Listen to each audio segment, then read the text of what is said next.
And this multi-leveled conspiracy is there to keep that knowledge from us, to hold us in little me mental states, so a tiny few can control billions.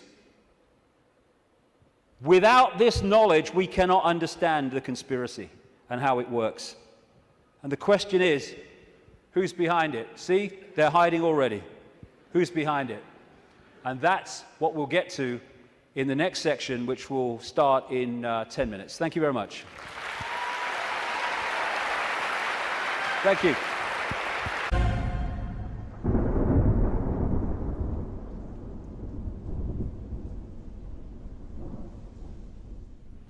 This next section takes us from that information about reality and starts to relate it to the situation we find ourselves in. There are 20 years between these two photographs, and in that time, really amazing things have happened. So many people have gone from that to that, and it's an exponential curve that's gathering pace all the time. And people are starting to see what is increasingly there, that we are watching the unfolding imposition of a fascist global state, or communist global state. They're the same either way. I'm sure people in fascist Germany and people in Stalinist Russia thought there was a big difference between the worlds that they lived in. Different names for the same basic control system. But I would suggest that if we stay only at the level of the five senses, only at the level of the world we see banking scams, manipulated wars, Orwellian imposition, then we're not going to get truly what is going on.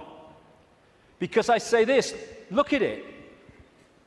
This world has been changing and is changing so rapidly in terms of all different aspects of this control system, the way they manipulate education, manipulate wars, put in the people they want as presidents, give us all this shite through food and drink, control the media, manufacture the global warming scam, big pharma, and 9/11 and all that stuff. And it's coming in such a coordinated way. So if we are going to think that this situation that we're seeing unfold goes back to a few men and women in dark suits or whatever sitting around a table saying, what's our next move? We are clearly massively missing the point. And the vast majority of people who over the last few years have started investigating this, they will not go any further. They will not go any further because, A, their belief systems won't let them, often their religious belief system, but also they are fearing what other people will think about them if they go into some of these areas I'm going to go into now. What people make of it is up to them. My right to say it is up to me. So yes, it's not just people sitting around a table somewhere in the world discussing the next move. There's the level where we see this unfolding in the news and what have you. Then there's this other dimensional, non-human level to look at, as I will in this section. Then there's the level of the nature of reality, which I've introduced already. And then there's this whole stuff about the moon, which I'll get into in this section too. And the rabbit hole doesn't end there. It goes deeper and deeper and deeper. And the deeper you go into the rabbit hole, the more we understand what the game is, the more we can change the game. And it's all about the control and programming of perception. That's the only way the few, and it is a few compared with the global population, that the billions can be controlled.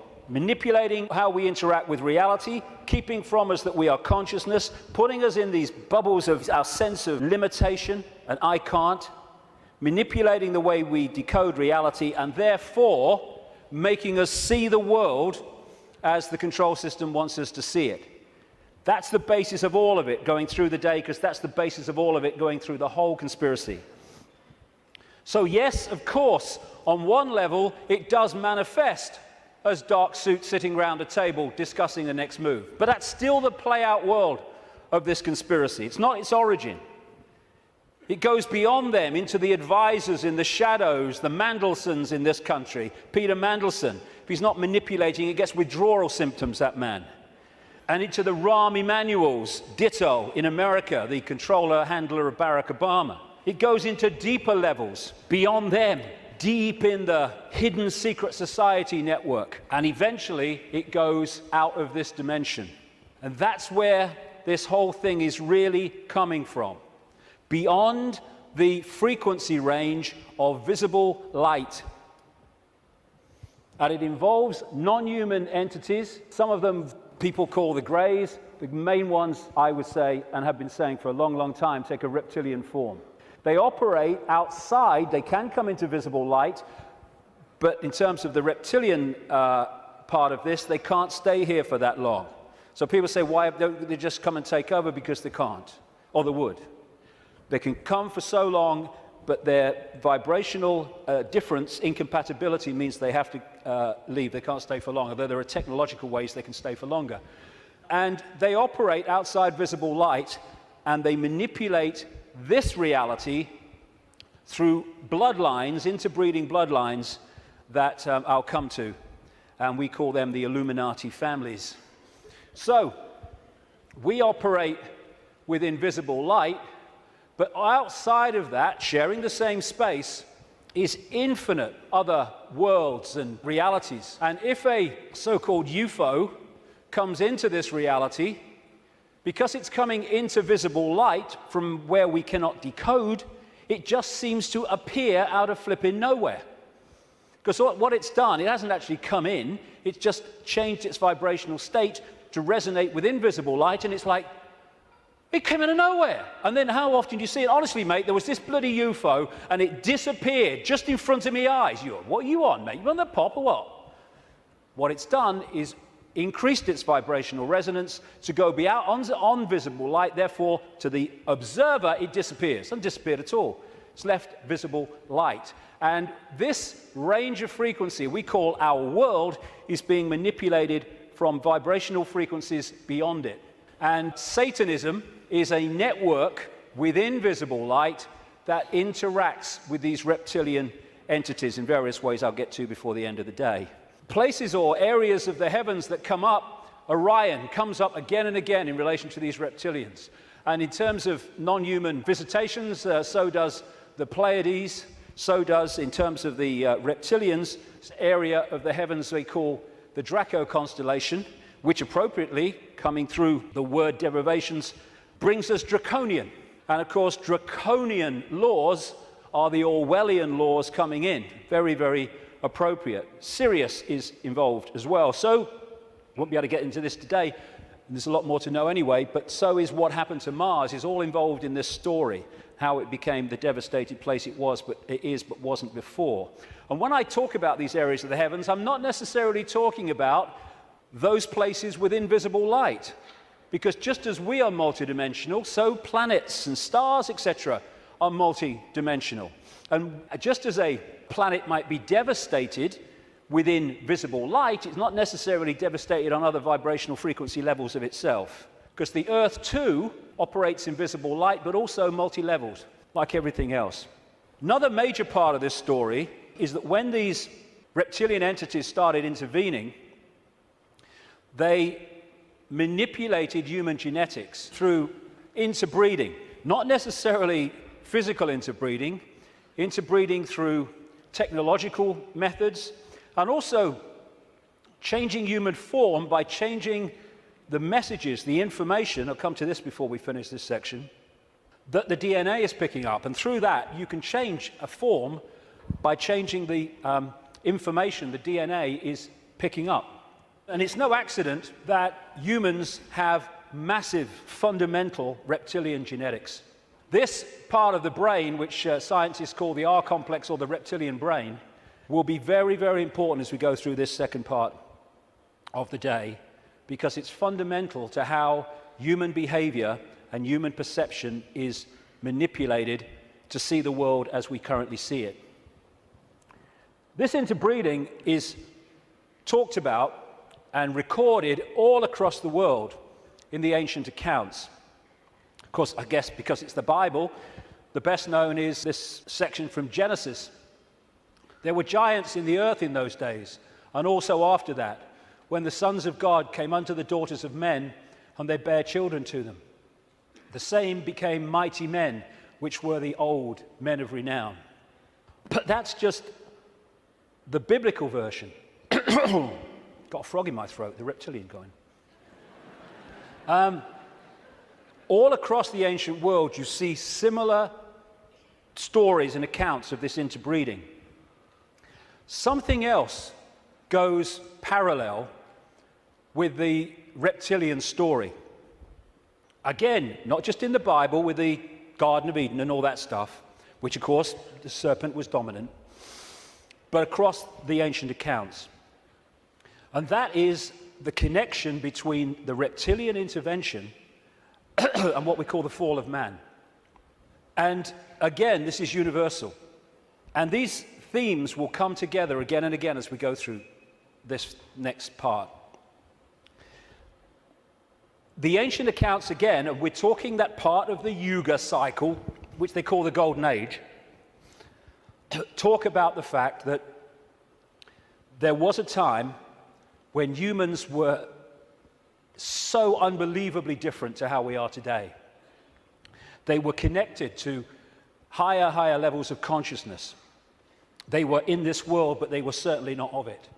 They were capable of incredible feats, and they lived what we would call impossible lengths of time in terms of age.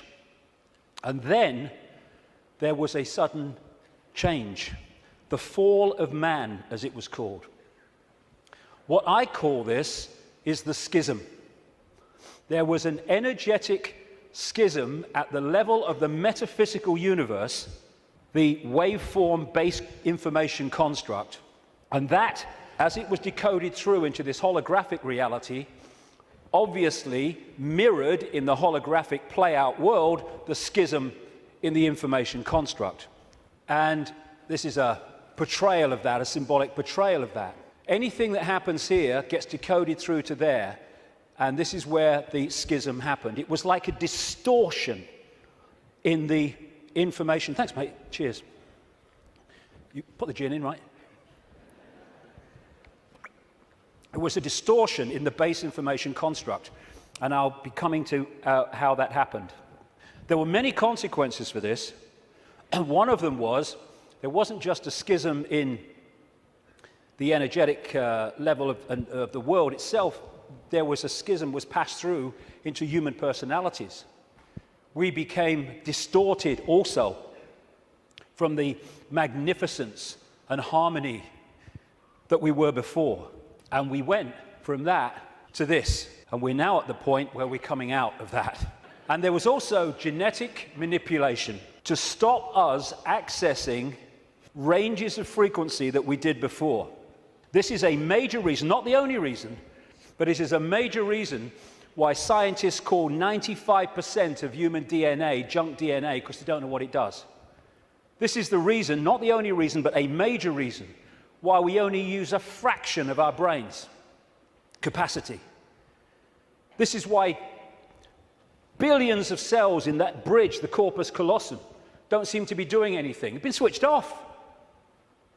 We've been put into a state that disconnects us and therefore makes us controllable, makes us farmable. So you've got this reptilian group, and the ones involved appear to be relatively small in number, tiny compared with the global population, and this is why they're terrified of being exposed. That's a constant theme, all the way through it, wherever you look. And they've imprisoned humanity, or sought to, in this tiny frequency range of perception called visible light. Another key aspect to this is that they created hybrid bloodlines specifically to be the middle men and women. They became known in the ancient world as the demigods, the people, the children of the gods, part human, part god, as these serpent gods were perceived.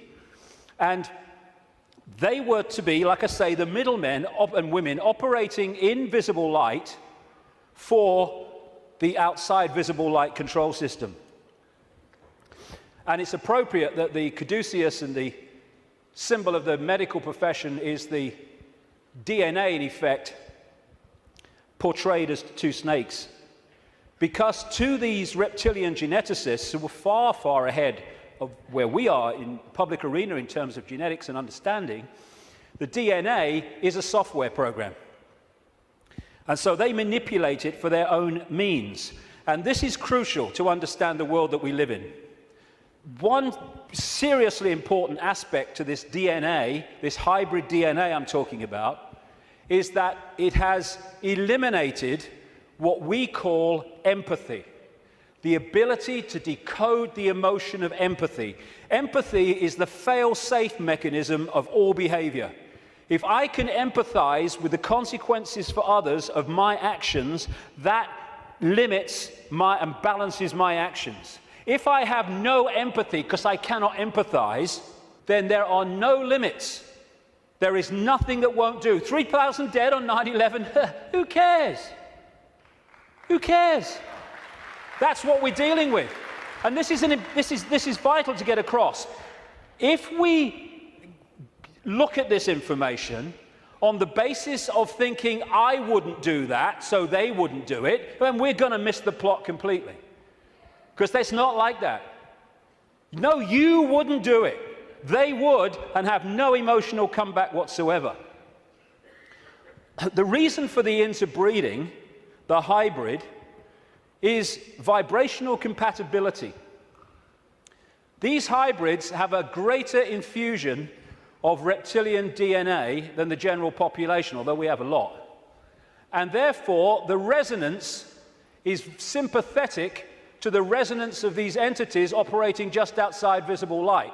And through this resonant connection, like two radio stations talking to each other, the possessing entity outside of visible light can control the thoughts, actions, perceptions of the intermediary, the demigod. And of course, the theme of possession is as old as history, right up to the present day. We look at these people. All these pictures are by Neil Haig, by the way. Anything that looks like this. Great, great, great friend of mine, great artist. And this image symbolizes the fact that he looks at him with invisible light and he sees George Bush. Nothing else. What people don't see, because it's outside the frequency range of their decoding system, is there are entities around these people who are actually controlling these people's thoughts, actions, etc. A number of psychics have said to me around the world how they've seen people walking along the street or wherever, and then they've seen like an ethereal reptilian entity locking into these bottom two chakra points, the emotional level, one of them is, and floating around with them. And this is a kind of a good analogy. You know when there's scientists in a laboratory and they're trying to work with something that they can't touch because it's too dangerous. What they're working with will be in a tank, and they'll put gloves on, which allows them to be outside the tank, but to manipulate inside the tank. Well, that is a very good symbol of what I'm talking about. These Illuminati bloodlines, these hybrid bloodlines, operate like those gloves, operating inside this reality. And Neil symbolizes these Illuminati families with invisible light as this bearded man. Whenever you see him as we go along, that is symbolic of the Illuminati families controlled beyond human sight by these reptilian entities. When the world started to recover from great geological catastrophes, which I'll come to in a second, there were areas of the world that stood out in terms of their abilities and potentials and advancement. These were some of them, and this area is particularly important to the bloodlines I'm talking about. The area that was once called Sumer, thousands of years BC, and became Babylon. This is why Babylon comes up in the writings of these people so often. And it's Mesopotamia, the land between two rivers. They didn't invade Iraq just for oil or just for anything. They didn't invade it for one thing, but multiple things. But one reason they're so obsessed with Iraq is because to these bloodlines in control of the world today, this is a very significant, almost religious piece of land of historical importance to them. As Sumer and Babylon broke up, these bloodlines started going walkabout. They became the royal families of the world. And what do royal families claim? The right to rule because of the divine right to rule. The Chinese emperors used to claim the right to be emperor because of their genetic connection to the serpent gods. And this is a theme all across the world between the serpent gods and royalty. They became the aristocracy and the royal families, claiming the right to rule because of their DNA. Just down the bloody road from here, we have a head of state in Britain to this day who is only head of state because of her DNA. Head of state because of her DNA.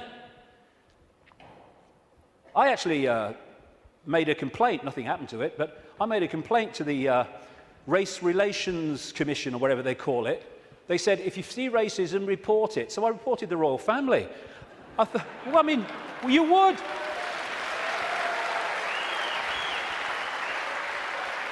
You would.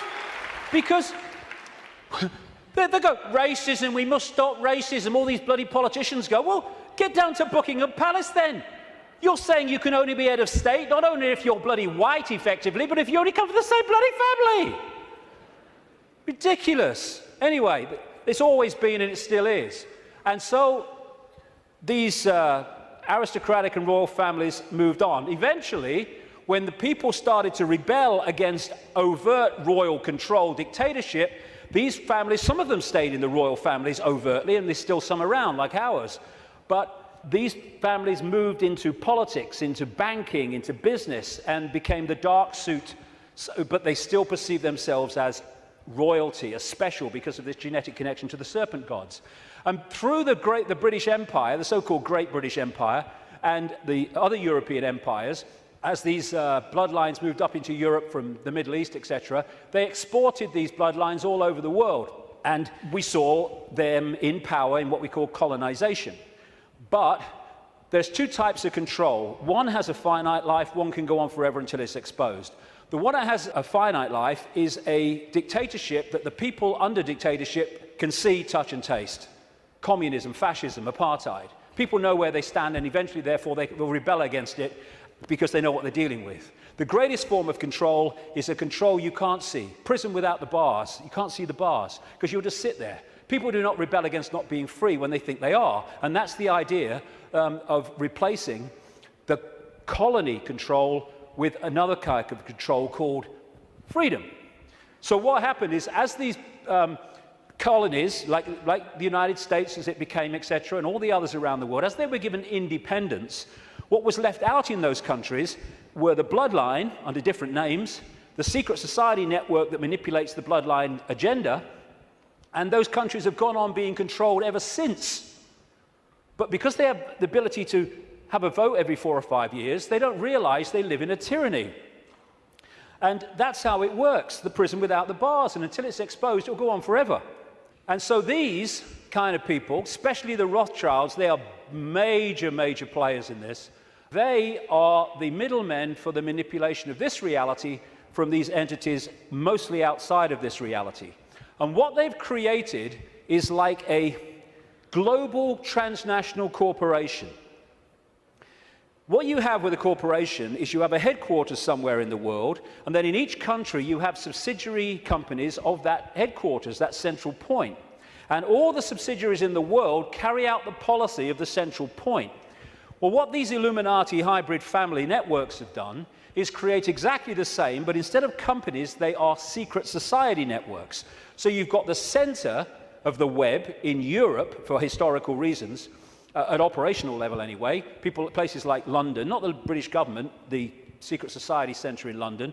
In Rome is another one, the Roman Church, Rome, and other points in Europe.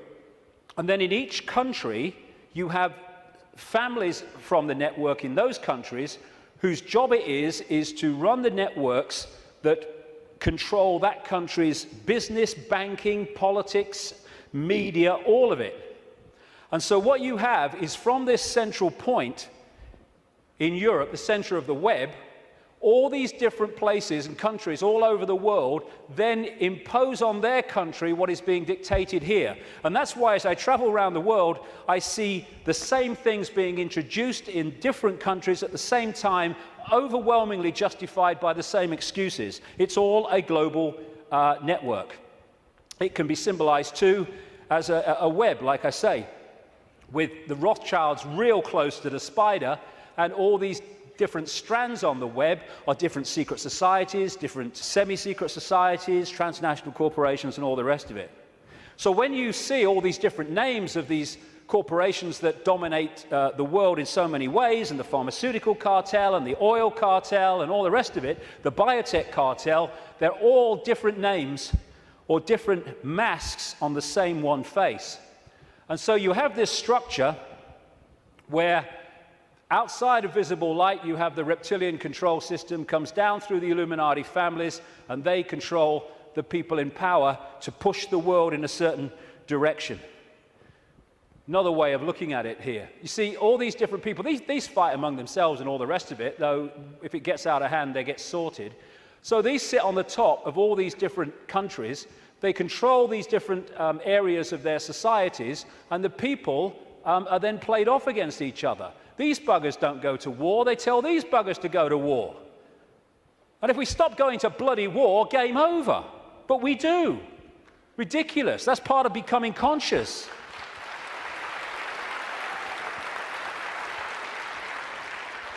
So these people are just pawns in a game, in a way, genetic pawns in a game. They're just kind of shells to play out this agenda with invisible light. I mean, some batches are better than others, of course. So if you look at the principle of the Trojan horse, the symbol of the Trojan horse, coming into a society and not seeming to be what it is, though taking it over, and you put that on the face, well, you've pretty much got symbolically what we're talking about here.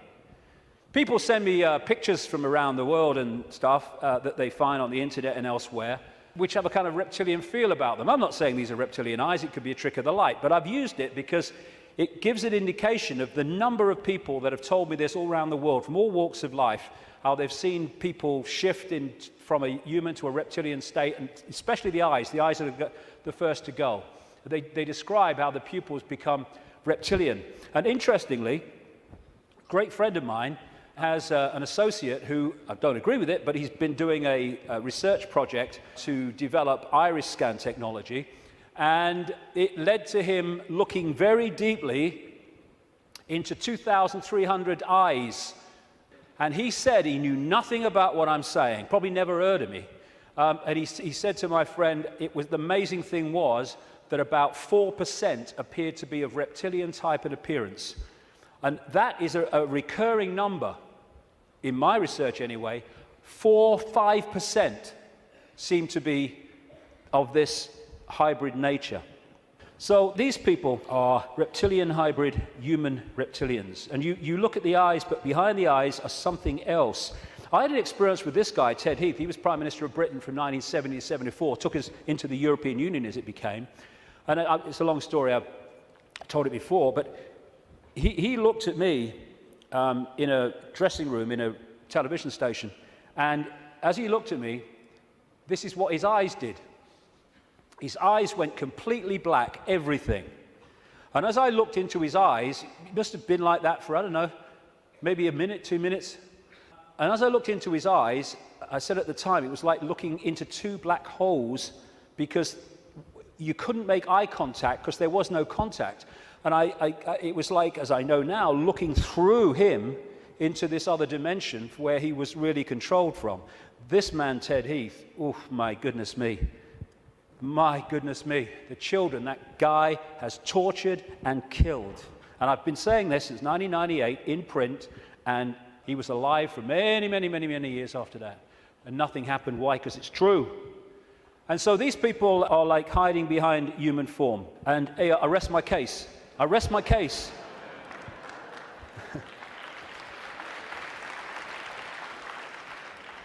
Ooh, you look tasty.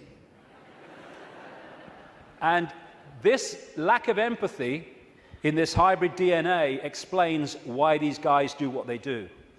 Now, when you open your mind, instead of saying, well, it's not possible, it's ridiculous, when you open your mind and say, okay, I'm not going to just accept this stuff, but I'm going to flow with it and see where it goes, you find that this stuff I'm talking about is absolutely in your face when you bring it from the subliminal to the conscious.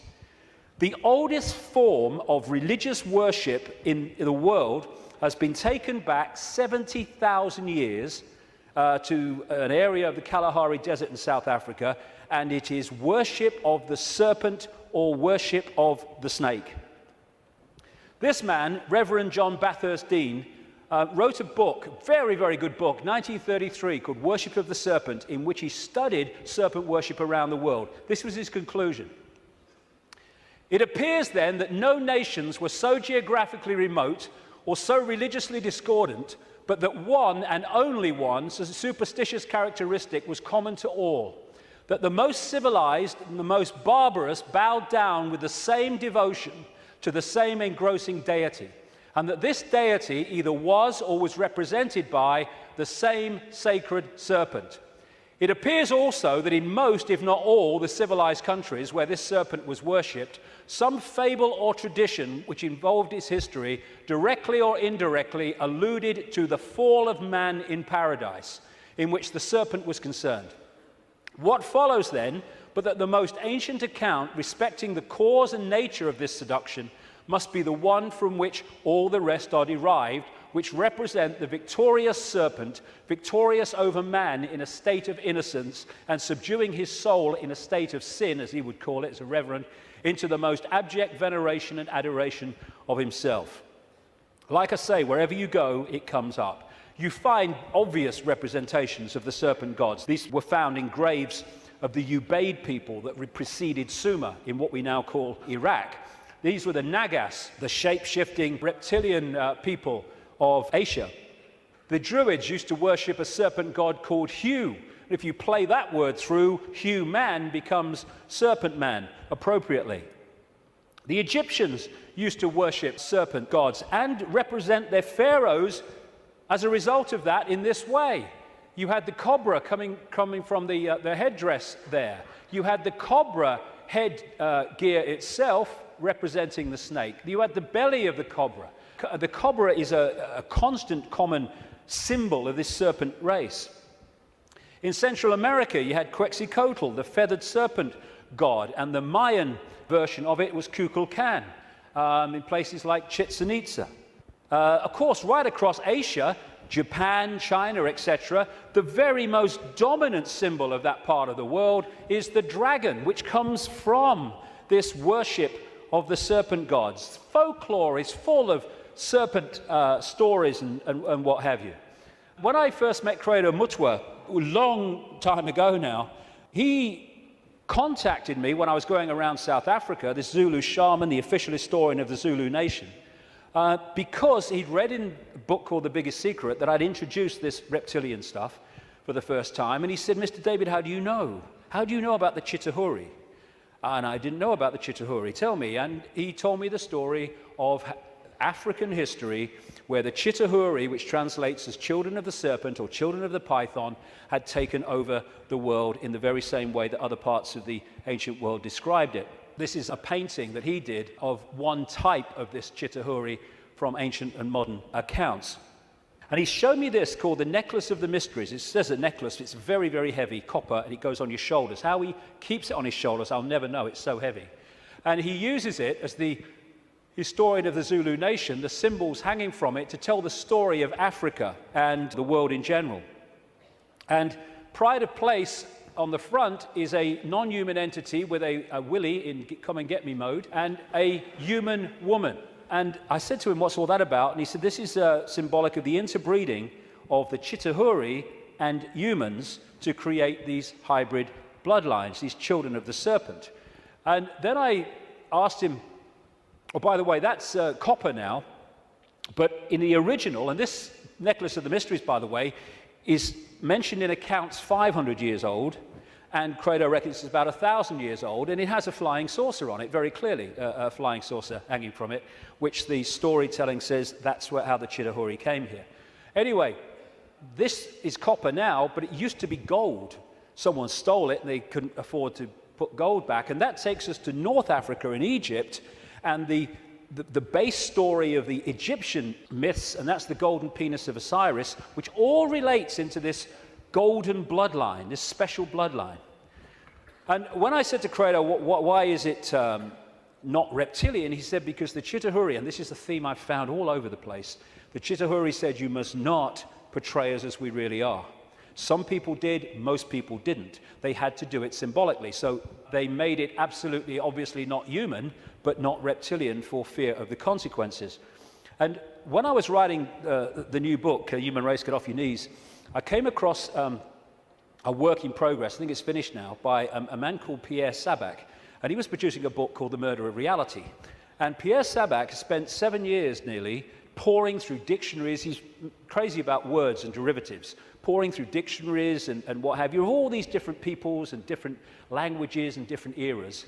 And he put together the fact that the language, the very language, if you follow the derivatives back from the language we use now and their origins, where the words came from, tell the story of this reptilian serpent god race taking over humanity, and also how they used to symbolize this race for reasons I've just said, not as they really were, but as eagles, as hawks, as owls, as angels. If you take the word angel back to its origin in Sabac's research, you get a word meaning snake or serpent. And so we have the eagle on so many countries' flags and logos, including the United States most famously. You have the owls, invariably with the goddess of Babylon, Semiramis or Ishtar. You have the story of the angels, especially the theme of the fallen angels, representing this reptilian race and interbreeding with humanity. And you have Horus, the son of God of Egypt, the virgin-born son, represented as a hawk, again with the reptilian imagery. This seraphim, one of the hierarchy of angels in Christian and Hebrew Jewish belief, seraphim word means snake or serpent, if you take it back to its origin. You have the flying serpent disc, which is widely used in the ancient world. And another thing that they did was they symbolized the heavens as the upper ocean. We have the ocean that we have, obviously, and then you had the upper ocean, which was the heavens. And so they talked about the gods and the serpent gods coming in their heavenly boats through the upper ocean. And so you have a lot of marine symbolism, which doesn't relate to the sea, it relates to the upper ocean. And it's reading this. These bloodlines were known in the ancient world under different symbols and different codes, like children from heaven and earth, and children of the gods, children of the sky. And another big symbol of these gods, these serpent gods, were the Watchers. They were called the Watchers. This is widely found. And that's why there's an eye, as Credo Mutua confirmed, on that hand, on the necklace of the mysteries. That's the Watchers, that's the serpent gods. And that's why we have the eye on top of the pyramid, the all-seeing eye on the dollar bill, and why that is a massive Illuminati symbol in the secret society network. They are the gods overseeing the pyramid of control. One way that they often symbolized these hybrid bloodlines in the ancient world was as part human down to the bottom of the torso, and then the legs or the bottom part being a snake. You come across this a great deal when you research this stuff. This is all symbolic of this half human, half snake symbolism. Over and over and over again you see it. And the cobra, like I say, is very much a common symbol of these serpent gods, as is fighting the serpent gods and battles with them. Even the word Messiah comes from Mesa, the Nile crocodile, which they used the oil from the Nile crocodile to anoint the pharaohs. And even today in the British coronation ceremony, they symbolize that as part of our own ceremony appropriately. In the Bible, the devil is symbolized or described in reptilian terms. The old serpent called the devil and Satan, who deceiveth the whole world. He was cast out into the earth, and his angels were cast out with him. Fallen angels, again, the recurring theme. All these folk tales about kissing frogs and turning into princes and invariably you get reptilian themes, all part of the same story. And people send me images from all over the world as a result of the information I put out. It's amazing how many times you see this symbol of reptile and humans, or part human, part reptile. Or overseeing the gargoyles in the palaces and castles and churches of this elite are symbolic of that. And of course, over the last, 20 years or so, there's been a massive reptilian symbolism in children's stories and children's entertainment. And then recently, you saw this, it's a quick one, this 16th century painting in the National Portrait Gallery of Queen Elizabeth I, they thought she was holding flowers because that's what someone had painted over. But with where what's underneath is coming to light, and this is a representation of it. It was in one of the papers, again, holding the snake, very, very appropriate. And these aristocratic families, which became the hybrids, again, used reptilian, dragon, and all these other serpent images on their various coats of arms and what have you. And one of the centers, like I said earlier, is London. Not necessarily London, the Great Conurbation, but the City of London and the temple that runs into the City of London. The City of London, of course, being the great center of not just British finance, but global finance. And how appropriate that they, too, have the symbol of the flying dragon and the symbol of the Knights Templar Secret Society, a major strand in this web of secret societies, as the very symbol of the City of London.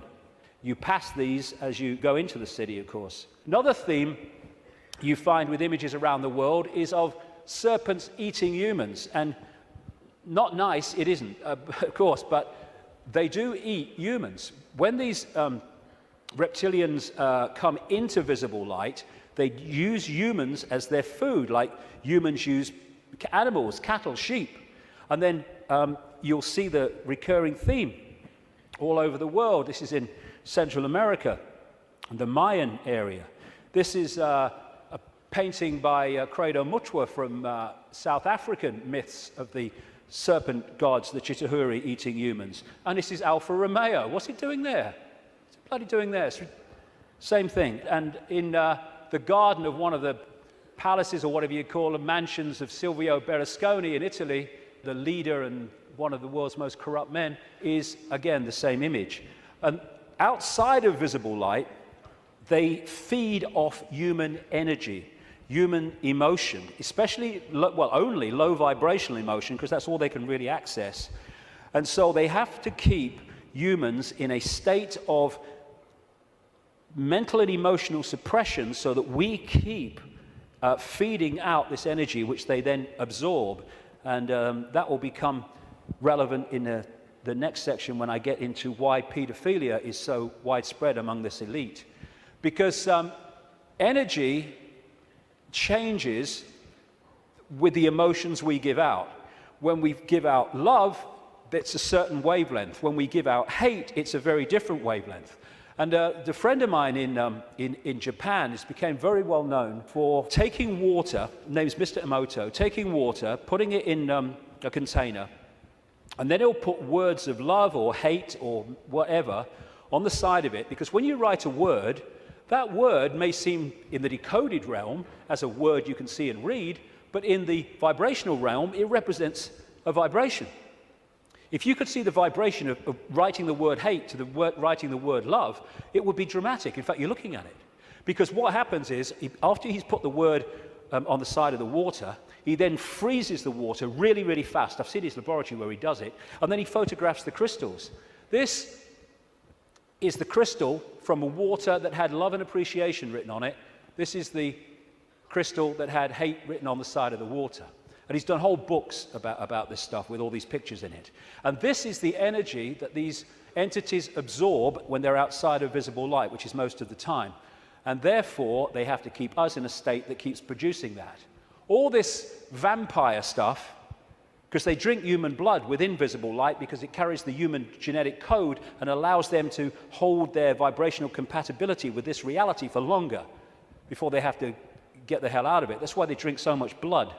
And then there's this thing about shape-shifting, where, I've had a lot of, laughter and ridicule, so what's bloody new about this? And people say, well, you can't go from a solid body to a solid body and back again. And I'm saying, do you know? I agree with you. Of course you can't. But that's not what's happening, because there is no solid body. It's all happening as a decoding system. There is no solidity.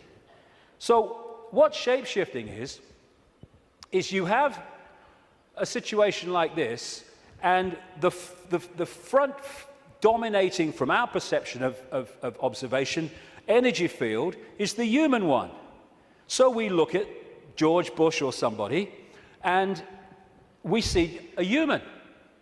But sometimes, especially at times of high emotion, this shift can happen where the reptilian field comes forward. And as it does so, becomes the dominant one, often briefly, the observer now starts decoding that. And then it shifts back, and you start decoding this. And to the observer, decoding that shift, creating the holographic reality in their head, which is where everything happens, to their observation, someone's gone from a human to a reptilian, and then back to human again. It's not, of course, shifting solidity. She's a hologram like we're all holograms, and they can shift. This is where shape-shifting happens, what we call physical shape-shifting, illusory, in our heads. So the road to tyranny began when these reptilians arrived. Before that, like I say, the world was very different. The golden age, the time when humans were just extraordinary before the suppression. And then came this energetic schism, this distortion in the information construct, which got played out into the holographic world as, on one level, as massive geological events, with volcanoes and storms and what have you. And of course, symbolized by Noah and the Great Flood, though there have been many of these, not just one. And Noah is simply a biblical version of much, much older stories that tell exactly the same story of how the earth turned over, how there was a massive flood, tidal waves, what we call today tsunamis, how there were great geological catastrophes and upheavals, and basically the world was, certainly the society that went before, was destroyed. It was a blank sheet of paper. And in this distortion, humans lost the power of the connection they had to higher levels of awareness. And this happened.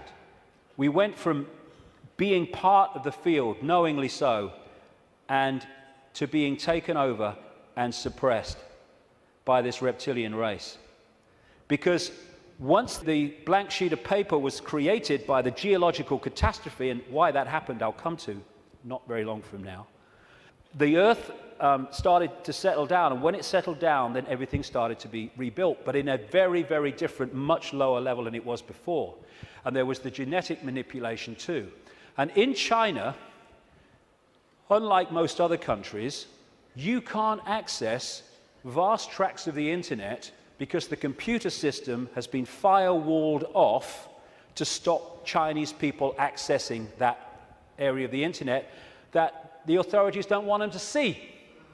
What happened as a part of this intervention, I kind of mentioned it a little earlier, is that human genetics were manipulated to do exactly the same to us, to firewall off us from the level of reality that we could access before. So we went into this prison called visible light that we've been in ever since, and particularly isolated in the left side of the brain so that we only perceive through the five senses, and we can only see structure and language and hierarchy and all that stuff, and our potential dramatically reduced. And this world came as a result of it. And it's dominated by controlling human perception, by suppressing our true self and dictating what we bring into holographic reality. Okay, now let's go really crazy. I've had enough of only being half crazy. Let's do the bloody lot, eh?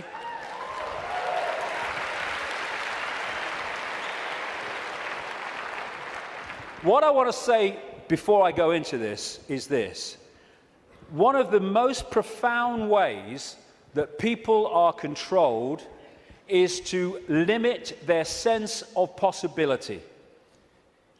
Your sense of possibility becomes your sense of what is possible. Now, that's an obvious thing, and it's a truism, but often we miss what's in front of our eyes. In other words, if you can program a sense of what's possible and make it narrow and incredibly limited, then when people come along and say, this is going on, these people say, you're bloody mad, that's not possible, is it? No, you don't believe it's possible. Talking to some of the insiders that I have over the years, and talking to other people who've done the same, there is a feeling among some of them that these entities technologically, and I keep emphasizing, there's not that many of them compared with humans, and so therefore they have to keep out of sight, and that's one of the reasons, the major reason they want to cull the global population, because it's out of hand from their point of view. Well, stick around, it's going to be out of hand a bit more very soon. But they reckon, some of them, that this technology that these people are working with, these entities are working with, is like 10,000 years ahead of where we are. But that's a bit of a misnomer, because there's a line, like a Rubicon, of awareness of how reality works. And when you're this side of it, you are in a state of tremendous limitation. But once you cross it, and by realizing the nature of reality that I've been talking about today, suddenly you can move very fast in terms of your ability and your potential and all the rest of it. But while we're here, they reckon they're about 10,000 years ahead. So we're dealing not with what we can do, but with what very advanced technological entities will do. Not spiritually advanced, intellectually, technologically advanced. What happened was that I was writing this latest book, and I sat down one morning. I've had one or two thoughts about this before, but they've come and gone. But I sat down one morning at the computer to start writing, and it was like, I've had this so many times in my life in the last 20 years. It was like an energy field descends upon me, and suddenly I just knew the moon was not what it seems to be. It wasn't the heavenly body, the natural phenomenon that we believe that it is. And from that moment, information started to come to me in the five-sense world, pointing to exactly that. Again, we come back to that line 20 years ago. Knowledge will be put into his mind, and at other times he will be led to knowledge. This combination has been constantly repeating, and it gets more and more powerful. First, I get an insight out of nowhere. The moon's not real. Where's that come from? And then suddenly it starts. I went on the internet, and within 2-3 minutes, I was expecting to find nothing. I just put on a few words indicating the moon's not real in the sense that we think it is. And bingo, within 2-3 minutes or less, I'd found this book, Who Built the Moon, by two researchers who've written other books. One of them an investigation into Freemasonry. And this book details the extraordinary anomalies relating to the moon. And they came to the conclusion, and I absolutely bloody agree with them, and a bit more than that too, as I'll come to later, that this is what we're looking at. The geometrical connections and everything, and the mathematics and the relationship between them in terms of size and position is just mind-blowing. And what I'm suggesting, and I'm not alone over the years at this level of it, though I think I might be alone at the next bit, that I'll come to in a second or a few minutes. I've been there before, I don't mind. Is that the moon is actually a hollowed-out planetoid by a very, very advanced race, and it was brought here to take the Earth over. And what they do, this seems to be a modus operandi. They bring these moons in, and as they bring them in, they fundamentally affect the Earth. I mean, the Earth is at the spin it is, and is at the angle it is because of the moon. Massively so, anyway, because of the moon. So when they come in, bingo, things change, and the society that was there before ain't there anymore. And then gradually they take them over in ways that I'll come to. So when the moon came in, and again, it's so important to come back from the holographic world to the base construct. We see a solid moon, yes, in the play-out world. But back here, it is an energetic construct in the metaphysical universe. And as it came in, and other things that happened, which I talk about in the book, it created this distortion in the information construct of the waveform information base of this universe. And as it did so, it was played out here in all this catastrophe and stuff that I talked about and the ancients talk about.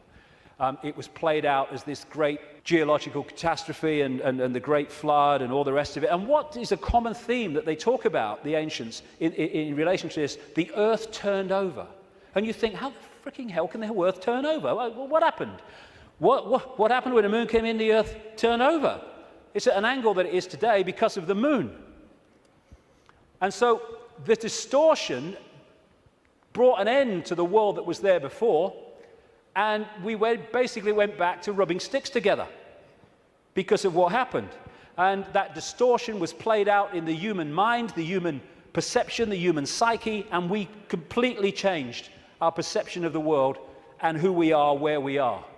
So in Who Built the Moon, like I say, I do recommend it, the way it looks at the anomalies and everything, and the connections between these three bodies. And these mathematical, geometrical connections only apply to these three bodies in the solar system. They don't play out against the other planets, just these three. And the moon is so perfectly positioned that because of where it is, when we have an eclipse, it is the same size as the sun. That's why we have the eclipse. And the authors of Who Built the Moon say this: the moon is bigger than it should be, apparently older than it should be, and much lighter in mass than it should be. It occupies an unlikely orbit and is so extraordinary that all existing explanations for its presence are fraught with difficulties, and none of them could be considered remotely watertight.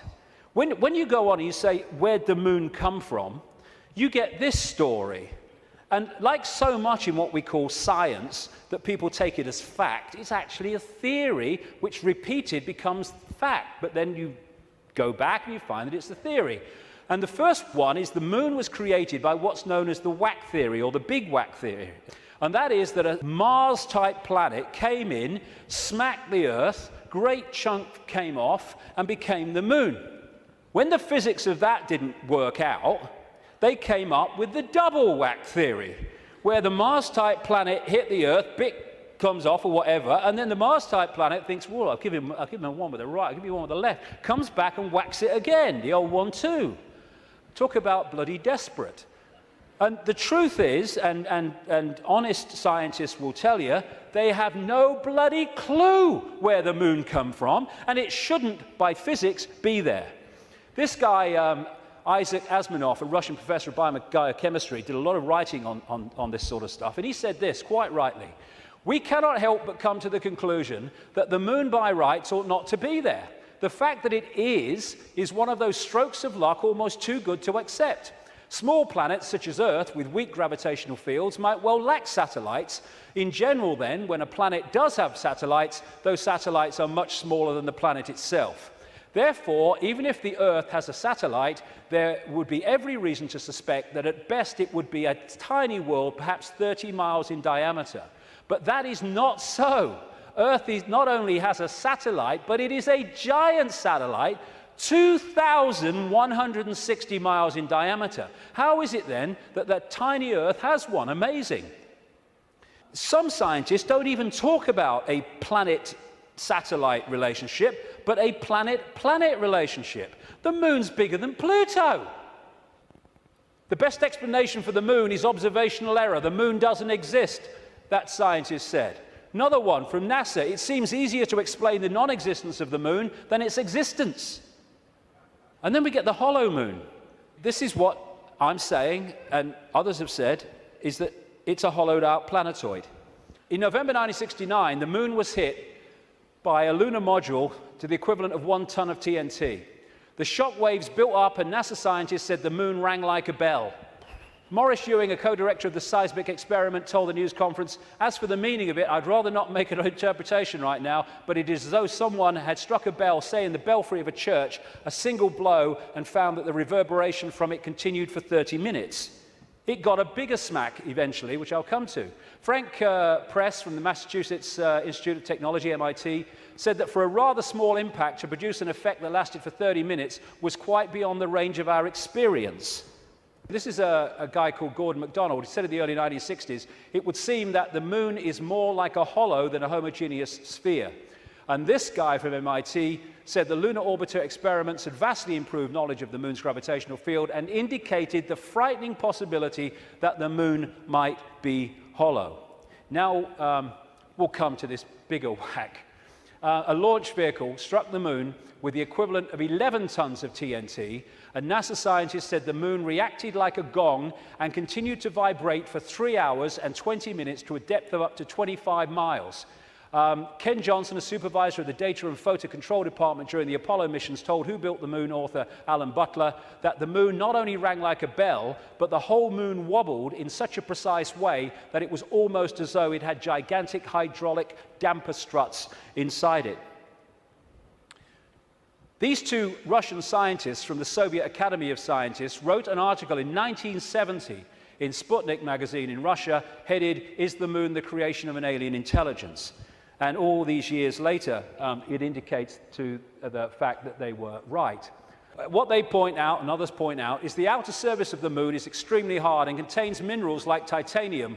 Moon rocks have been found to contain processed metals, including brass and mica, and the elements uranium-236 and neptunium-237 that have never been found to occur naturally.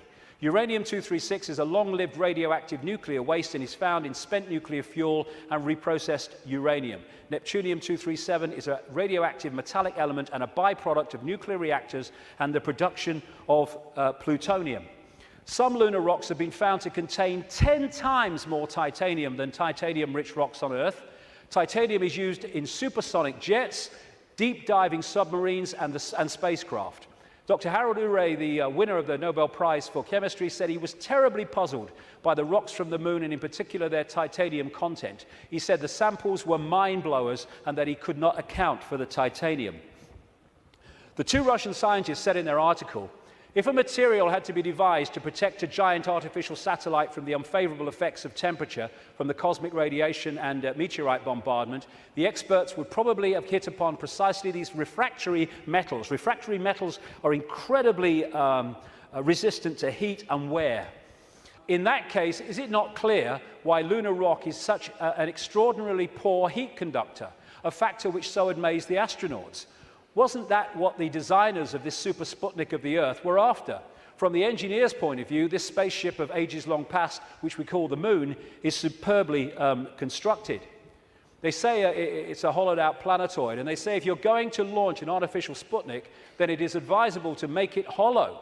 At the same time, it would be naive to imagine that anyone capable of such a tremendous space project would be satisfied simply with some kind of giant empty trunk hurled into a near-Earth trajectory.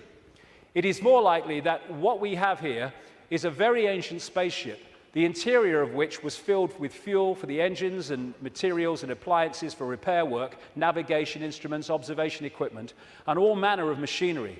In other words, everything necessary to enable this caravel of the universe to serve as a Noah's Ark, appropriate, of intelligence, perhaps even as the home of a whole civilization, envisaging a prolonged thousands of millions of years existence and long wanderings through space, thousands of millions of miles. Naturally, the hull of such a spaceship must be super tough in order to stand up to the blows of meteorites and sharp fluctuations between extreme heat and extreme cold. Probably the shell is a double-layered affair. The basis is a dark armoring of about 20 miles in thickness, and outside of it some kind of more loosely packed covering, a thinner layer averaging about 3 miles. In certain areas where the lunar seas and craters are, the upper layer is quite thin, in some cases non-existent.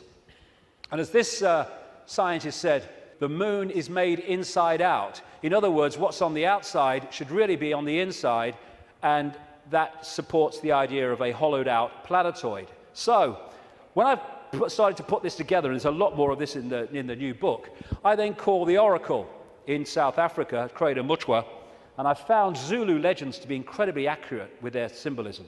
And this is the thing, symbolism. You get these anthropologists and people, they go around and they look at these shamans and these ancient stories, and they take the blooming things literally. Now, like I said earlier, we now have the tools which make it easier for us, because technology is mirroring reality, therefore we have the analogies. When these ancient stories were put together, they didn't have that. They had to try to get their point across in simple ways that people of that time could relate to. So they used symbolism. So when I read Arancreda Mutwa, I didn't tell him anything that I'd put together or come across or thought. I just said to him, can you tell me any Zulu legends about the moon? And he said, yes, we consider the moon to be an egg. Now, when you take that literally, you say, the moon's an egg, the anthropologists, the primitive people you know. But no, they symbolize it as an egg for a reason. And this is what he said. The legends, the Zulu legends, say that the moon was brought here hundreds of generations ago by two brothers, Wawani and Umpanku, who were the leaders of the Chitahuri. They were known as the Water Brothers and had, quote, scaly skin like a fish. Now, this story relates almost exactly to the stories found on ancient clay tablets in what is now Iraq, Sumerian accounts of the Anunnaki, a non-human race, I would say reptilian race, that came to the earth in the same way that other parts of the world, in the ancient world, talk about. And the Anunnaki, according to these accounts, were led by two brothers called Enki and Enlil. And at least one of them, Enki, was symbolized under another name too as in relation to water, exactly the same as this. Zulu legends tell of how Wawani and Umpanku stole the moon in the form of an egg, and this is why they symbolize an egg, not because they're primitive, from the great fire dragon and emptied out the yolk until it was hollow. They then rolled the moon across the sky to the earth and caused cataclysmic events on this planet. Zulu legends also say that the Chitahuri threatened to move the moon if humans didn't do what they said because of the devastation that would cause. What the two scientists said about this 2-3 mile outer kind of protection, followed by a 20-mile impregnable layer, explains one of the anomalies of the moon, which the craters are pretty much of universal depth.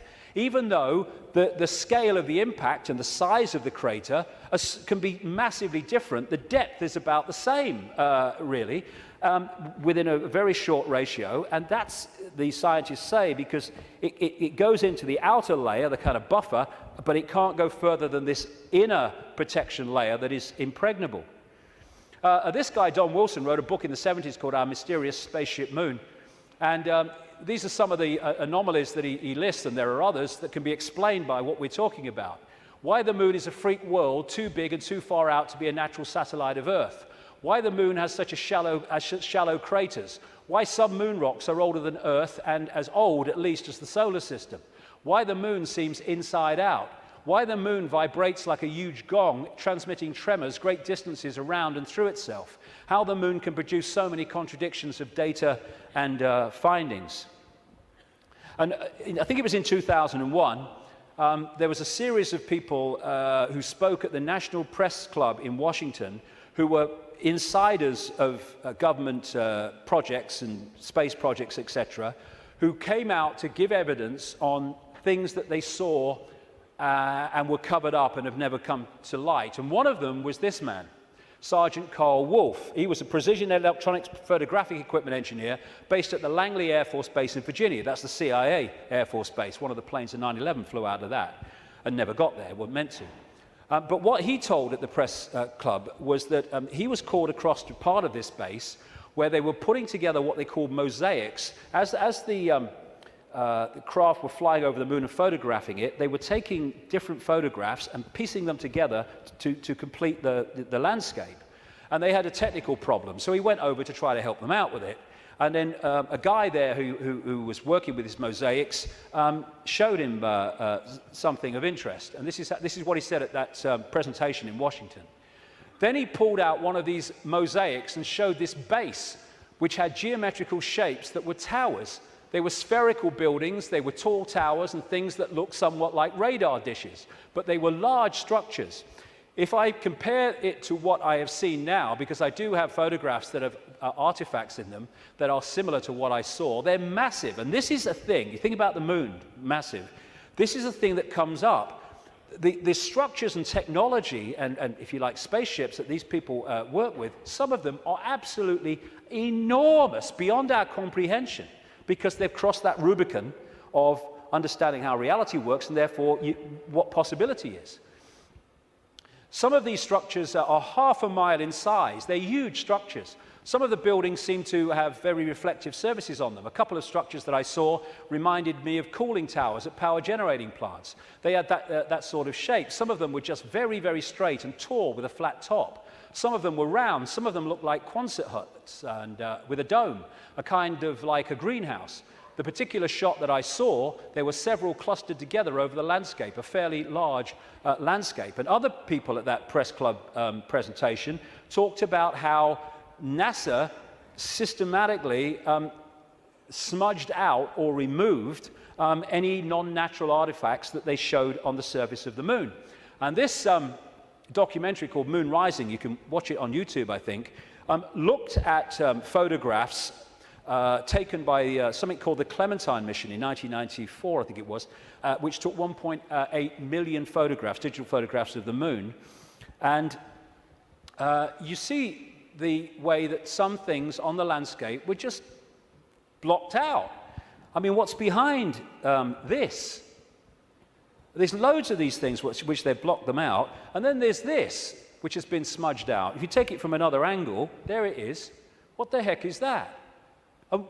One of the kind of astounding things in this documentary is that they said they took this picture to a photographic expert who's worked with NASA, and he estimated that this was 10 times the size of Los Angeles. Because you're dealing with phenomenal understanding of how to create this technology. Because of the understanding of reality. And whatever it is, it certainly doesn't seem to be natural. You've got all these other things kind of smudged out, and you can only see even the smudging in close-up. And what I came across when I was putting this together is the Death Star in Star Wars. Now, George Lucas, as I've been saying in my books for years, is a massive insider in a galaxy far, far away. I don't think so. I don't think so. This is much closer to home. And of course, in the Star Wars movies, the Death Star it looks very much, of course, like the moon, and it was constructed to move in on planets and take them over in the same bloody way that I'm talking about in relation to the moon, and there's more to know too. In many ways, this is so symbolic of what we're looking at here, and that's no accident with George Lucas involved. And interestingly, this is Mimas, a genuine moon of Saturn, and there's the Death Star. I found that quite interesting when you put them together. Anyway, there was also talk, and more recently there's been further talk in the last few weeks, that one of the moons of Mars, Phobos, is a hollowed-out asteroid. This guy said a long time ago in '63, a chief of applied mathematics at NASA, that Phobos might be a colossal base orbiting Mars, and like I say, that's come back into the debate that it could be. And again, one of the Star Trek episodes was about a hollowed-out planetoid that became, in effect, a spacecraft, a world, and inside it. And so much of this science fiction that puts this stuff in our face as fiction ain't fiction at all. They're getting it from fact. So like I say, there's not just incredible synchronicity in mathematics and size and position between these three bodies, but as the authors of Who Built the Moon point out, there's great synchronicity between things like Stonehenge and other megalithic structures and these three bodies, particularly the moon. And one of the things they point out is that the measurement, which a guy called Alexander Thom came up with, an engineer who studied all these sites in Britain and Europe, like Stonehenge, called the megalithic yard, which is a kind of a certain length.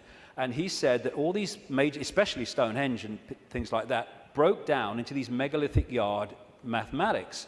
And what the authors of this book are saying is that the moon breaks down to the same mathematics, which is what they say. This all seemed very odd. The megalithic structures that were built across Western Europe were frequently used to observe the movements of the sun and the moon. But how could the unit of measure upon which these structures were based be so beautifully integer to the circumference of these bodies as well as the earth? Well, maybe because those that built Stonehenge and these megalithic structures in the ancient world, some of which we'd struggle to build now, were also those controlling the moon. And okay, this could be controversial, but, you know, I've been known to be. I think that these structures were put there to suppress the Earth's energy grid for reasons I'll come to in a moment, because we are interacting with this energy field all the time. And how do you control all the fish at once? You control the sea they're swimming in. And the way to control humanity and suppress humanity is to suppress the energy field and the energy and information available in that field that we can access. And these fantastic structures were not done by humans alone, let's say that. Now this is where I am probably alone for the moment. I don't think I will be forever, but there you go. When I was, I do this more in detail in the book, but I'm trying to connect dots here. What I came across when I was putting all this together, again, was something I've termed the moon matrix. The first section today is absolutely crucial to understanding how this can work. The moon matrix is a broadcast frequency coming from the moon, which has, in effect, hacked in to the human body computer and to the virtual reality universe in general, and has created a sub-reality within the wider virtual reality. Because, I keep saying it, but it's important. We see the moon as physical, but actually its base construct, like everything else in this reality, is waveform information. And I would say, and of course I think this is going to become more obvious as the years pass, I would say the moon is actually not just what we've talked about so far, but it's an interdimensional portal through which entities and energies can come out of one reality through into this one. It's their means of entry. Its position, so perfect, as you'll see if you read not just my new book, but Who Built the Moon, its position in relation to the moon and the sun is so perfect because that has an effect on creating this sub-reality. I'm saying that this frequency is broadcast from the moon and has created a sub-reality which we are constantly decoding, and that the genetic manipulation of humanity, so widely described by the ancients, was to take this body computer and tune it in, connect it to this frequency range I'm calling the moon matrix. This is Neil Haig's concept of moonopoly. This is the world, the structure that we are experiencing. This box recurring round and round limited world. And I am suggesting that we are being massively influenced. In fact, we have been turned into a hive mind by these broadcasts, which are holding us in a sense of limitation, to the point where it operates as a default mechanism. Soon as you start to awaken, if you don't keep it going and stick with it, then you'll default back, because the pressure of this moon matrix is pushing us into this tiny sense of limitation. So what virtual realities do is they basically hijack the five senses and get them to decode the information in the computer game and take it into reality. I'm saying that this moon matrix has done exactly the same, and it is part of the modus operandi of how planets are taken over in this way. Our five senses have been locked into something else, and we're decoding a fake reality. Basically, we are connected to this symbolically, which is a hive mind, which is why we are so herd-like when we weren't before. You know, and if people are going, whoa, okay, what? Just stick with me, because the layers will go on. What I've been talking about today is the fact that this base vibration from the black holes goes through this cycle, and it elicits different information in the form of photons from the suns, which we decode, and the reality changes as we go through different epochs. What I'm saying is that this moon matrix has hacked in to that photon energy stream and has done what the Chinese authorities have done to the computer system in China. They have stopped us accessing vast amounts of the virtual reality universe that we used to before. Now, if anyone thinks this is fantastic, that we could see things that aren't really there and not see things that aren't there, this is a new scientist. America has just switched from analog to digital television. In the short time of about a year that the analog frequencies are not being accessed because they're going to be filled up by other things like mobile phones, suddenly, for the first time, scientists can see and connect with radio waves from galaxies they couldn't before. Why couldn't they do it before? Because we were watching the flipping telly. Prior to the switchover in America, naturally occurring radio waves at frequencies between 700 and 800 megahertz were obscured by analog TV signals, preventing astronomers from investigating the universe using this band. The freeing up of this bandwidth is a once-in-a-lifetime opportunity to see galaxies in this range. Now, you imagine what is capable by this high technology in blocking frequencies so we can't perceive what's there and we perceive things that aren't there.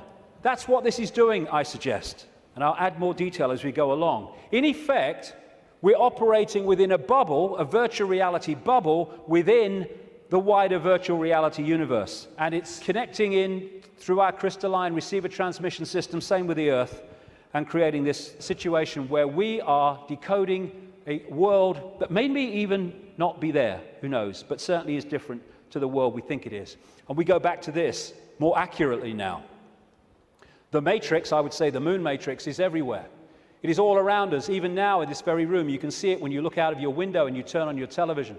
You can feel it when you go to work, when you go to church, when you pay your taxes. It is the world that has been pulled over your eyes to blind you from the truth. What truth? You are a slave, Neo. Like everyone else, you were born into bondage, born into a prison. You cannot smell, taste, or touch. A prison for your mind. I would say that prison for your mind is the moon matrix, which has put us in a vibrational prison that we can only break out of by becoming conscious and therefore vibrating beyond the walls of the moon matrix, which is a frequency range. And if we're not held in that frequency range, that's why society is structured as it is, with its stress and its fear and its war and its conflict, then we start to break out of its perception prison and we start to say, bloody hell, why didn't I see this before? Because you were there, constantly decoding this thing. Now, like I was just saying, never mind what I've just said about some moon matrix, never mind that. Even by its very position, the moon is fundamentally affecting human behavior and human perception, because the moon is affecting the Earth tilt, the Earth spin, it's affecting the Earth oceans, therefore it's affecting us. We're 60-70% water, we must be affected by it. And also, and here we come back to the importance of the first section today, it's also fundamentally affecting the endocrine system, which connects us to the chakra system, which connects us to out there, part of which is the third eye. It affects the hormones that we secrete, which fundamentally affect human behavior, human health, human perception. Not with any matrix, just by being there. And it fundamentally affects this, the pituitary and the pineal gland that give us the sixth sense ability to see beyond the five senses. And what it has done, it has shut down, in so many people, on purpose, the third eye, which in our previous pre-domination mode, we used to perceive vast areas of reality beyond which we can now. Moonth comes from moon. The moon, of course, as it goes around, fundamentally affects our perception of time. We have moonths because of the moon. It's a monarchy. It's a hybrid monarchy.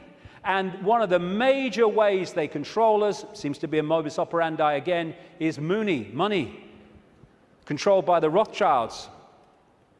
Now, I saw a movie film some years ago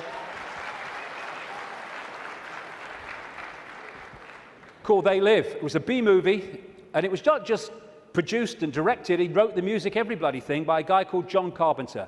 You follow John Carpenter's movie-making history, and you will see that he bloody knows a great deal. He'll say he doesn't, he bloody knows a great deal. He does movies and horrors and Satanism and all this stuff, and he did this movie called They Live, and I thought it was very symbolically accurate when I first saw it, but now it's unbelievably accurate. For those who haven't seen it, you go on YouTube, put John Carpenter They Live in, you can see it in sections still today. The story was this: it was set in the future, but the future was about now, because it was a few years ago now. There was a massive economic depression, and this guy comes along with his tools on his back. He's walking around America trying to find a job in the building industry. He gets a short-term one at this building site. At the end of the day, one of the other builders said, "Do you have anywhere to stay?" Because there's a massive economic depression. People are living in tent cities and corrugated iron makeshift villages on wasteland. Exactly what's happening in America now, incidentally. And he's now having nowhere to stay. So anyway, he goes back with him to stay at this corrugated iron tent little village thing on the wasteland. And he starts getting interested because there's things going on across the church, across the way, that seem very strange to him. And the villagers mocked up some kind of television in a kind of Heath Robinson way. And when they're watching the television, suddenly it breaks out of the main channel, and there's just a man's face on the screen saying, "They're here, they're controlling, you don't know," all that stuff. And then there's a police state raid on this village and on this church. And they bring the bulldozers in and the police and the helicopters, and they destroy the village. And this builder guy gets away, and he comes back, and he goes snooping around the church, and he finds some cardboard boxes. And he grabs one and runs into a back passage behind buildings, and he opens the box wondering what's in it. And there's sunglasses. And he's disappointed. Sunglasses? What are all these sunglasses in a church for? So he thinks, "Oh, I'll have one." He puts them in his pocket, throws the others away, walks off into the street. And that's where we pick him up. When he puts these sunglasses on, suddenly the world looks very, very different. It looks like this. He starts to realize that there are people that look human to his naked eye that are anything but human when he puts these sunglasses on. Not only that, where he's seeing adverts with his naked eye, drink Coca-Cola, holiday in Jamaica or whatever, what he can see with the glasses on is subliminal instructions: conform, stay asleep, consume, watch TV, submit, and all the rest of it. All on levels that he can't see. Other people who haven't got the glasses, they're interacting with various people, but he can see are not human. He looks at the president making a speech. He's not human when he looks at him through the glasses. Same with a number of people in law enforcement. Newsreaders were the same. And where it goes is that at the end of the movie, they realize that the reason that people cannot see without the glasses, what he can see, is because there is a frequency being transmitted from the top of a television tower, which is preventing the population seeing what they would normally see if that frequency wasn't being broadcast. And what they do is they break the broadcast frequency, they stop the dish working, and people are sitting in bars, and suddenly they can now see the guy next to them's not human. What a bloody laugh that would be, wouldn't it? And there's people out having sex and then realizing, "Hey, I didn't really come home with you." Tell you the funny thing, a lady in Canada told me this story happened to her. I spoke in Canada years ago now, and I met this lady. She was a power-dressing businesswoman, you know, very of this world. But she'd had this experience, and she was shaking when she told me the story. She said that she got this boyfriend who had a dark side, she said, that he knew about and he was trying to deal with. And they come home, and they go into the bedroom, and there was a shelf at top of her bed, and standing there was the book, The Biggest Secret, which for the first time I introduced this reptilian thing. He then goes crazy, she said, when he sees the book. And he got her to throw it away. "Oh, what are you reading that rubbish for?" and all that stuff. Mind you, he's not alone in that. And then they start having sex, and he's kind of on top of her, and she said, "I had my hand on the bottom of his back, and suddenly he started getting very, very violent, and I started getting frightened." And she said, then I my hand was pushed back. And she said, I looked over his shoulder, and my hand had been pushed back by a tail. He sprouted a tail. She said, I screamed, threw him off, and for a second or two in front of me, he was totally reptilian, and then morphed back to human, and ran out of the house, never seen him again. But these bizarre stories that are bizarre to our reality, I've been told all over the world by people from all different walks of life, people in the Swiss banking system and all that stuff, all different kinds of people. So this frequency is that equivalent of that broadcast dish on the top of that TV tower, which was stopping those people in that movie seeing what they would normally see. Now, when we bring this down into the reptilian world, well, it gets interesting, because we live in a society that is an expression of the reptilian brain. This man, Carl Sagan, a cosmologist, very famous, he wrote a book called The Dragons of Eden, in which he was looking at the effect of reptilian genetics on human behavior. And he said, you cannot, in effect, understand human behavior without understanding the reptilian aspect of all this. And we come back to what I mentioned earlier. This part of the brain, known as the reptilian brain or the R complex to scientists, is so fundamental to human behavior, as I'll explain in a second.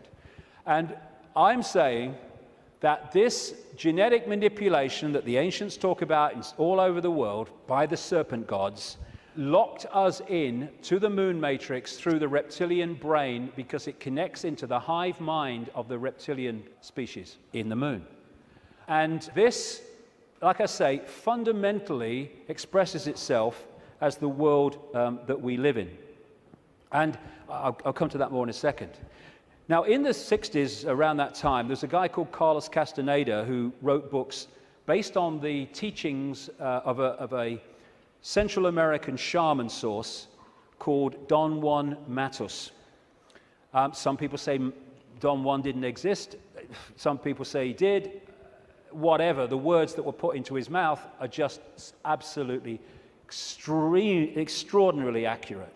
And I read this quote coming up after I put this stuff together that I've been talking about. This is what Don Juan Matus said in these books. We have a predator that came from the depth of the cosmos and took over the rule of our lives. Human beings and its prisoners. The predator is our lord and master. It has rendered us docile, helpless. If we want to protest, it suppresses our protest. If we want to act independently, it demands that we don't do so. Indeed, we are held prisoner. They took us over because we are food to them, and they squeeze us mercilessly because we are their sustenance. Just as we rear chickens in coops, the predators rear us in human coops, human eros.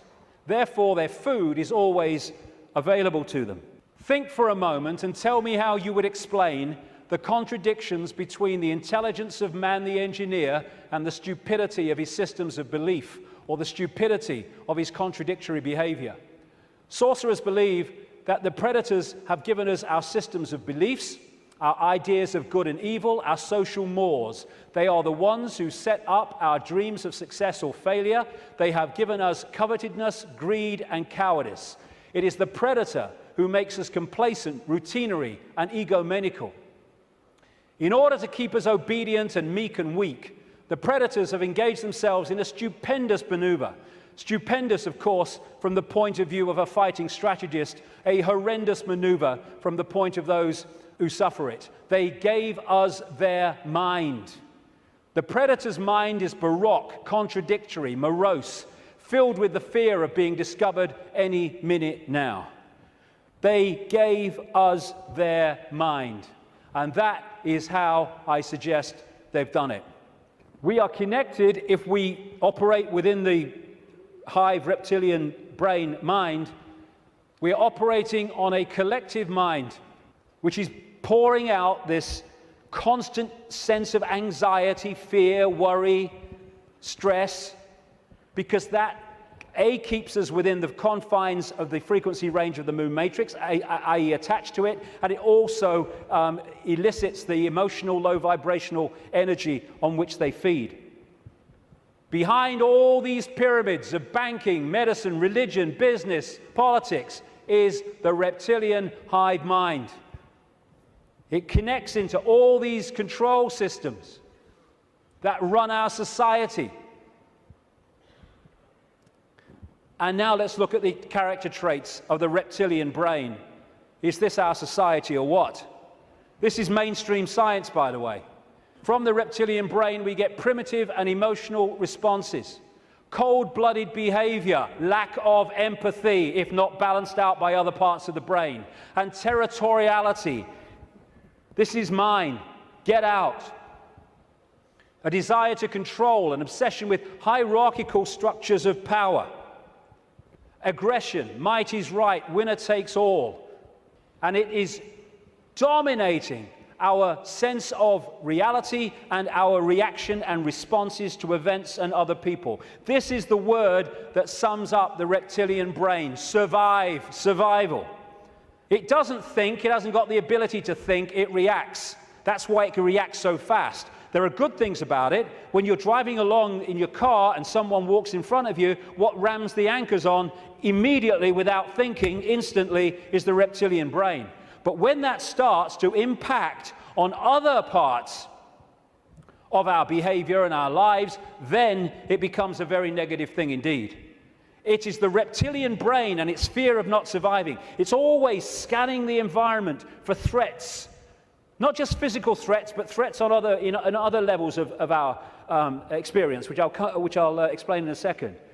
And therefore, the targeting of the reptilian brain and the constant triggering of it is what gives us this constant fear, this constant stress, worry that goes on in all areas of our lives. Will I meet the rent at the end of the month? Oh my God, will I lose my job? Oh my God.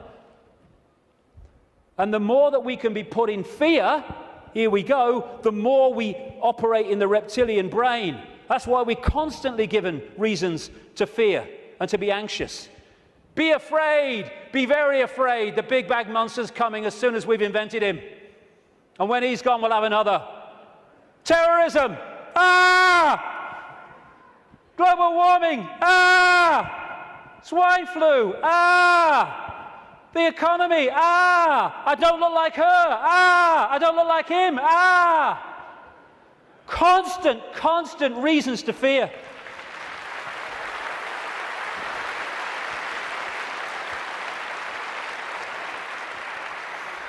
Locking us into the control system.